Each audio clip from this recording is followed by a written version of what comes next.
There's a panel discussion on Meet the Press today that is very prescient. I think people need to understand exactly what Dr. Eddie Glaude is saying there. So let's talk about it at the other end of it. I think you can put the Democrats into two camps. There are those who say Trump is an aberration and we simply need to defeat Trump and we'll return to the pre-Trump era where politics were bad, but Trump is the real problem here. And then there are those who say the whole system is rotten. And it's not just Bernie who's campaigning on that. I would put Elizabeth Warren in that camp, who have been saying that. I mean, she hit Obama on that, saying that he didn't adequately address the financial crisis and that this entire system needs to be overhauled. It's Maureen Dowd's theme today. She hits everybody. She hit Biden. She hit Obama, sort of like these guys that have always tried to be rational rule followers, and it bites them. Right, so look, income inequality wasn't Donald Trump's invention. The fact that the planet is on its deathbed, it wasn't Donald Trump's fault. So when we begin to lay out an economic philosophy that the Democrats have been complicit in, right, since 1980, that has in some ways devastated everyday ordinary workers. When we think about policies of deregulation and privatization, that have in some ways devastated the planet and devastated the health of everyday ordinary folk. It's not just Donald Trump. In some ways, what we're living in is the collapse of the age of Reagan. And the question is, something is dying and something is being born. So these Democrats who made a living reconciling themselves to the philosophy of Reagan now have to figure out what they're going to do.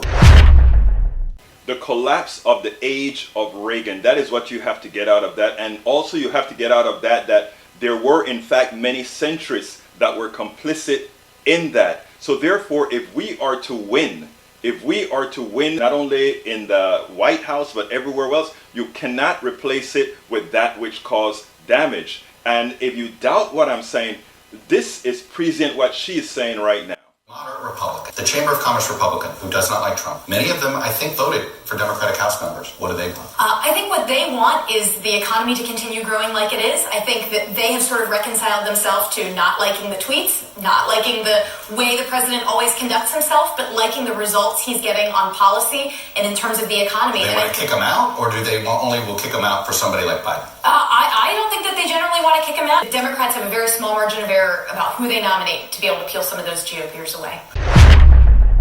The status quo wants Donald Trump. Donnie Dauch, he's a liberal Democrat, and he all but said that. Put a progressive in there, he rather Donald Trump. What has to be done, folks, is progressives have to get their voices out, because we match what the people are looking for, and then nominate a progressive candidate who will then be able to bring in Republicans themselves who are asking for progressive policies. She's right. It's a tightrope to fit, but it can be done. It's the only thing that can be done, and it's the only thing that's going to save the middle class, the poor, from demise. That's the only savior from indentured servitude. Friends, please click the button here and subscribe to the channel. That is how we get the message out.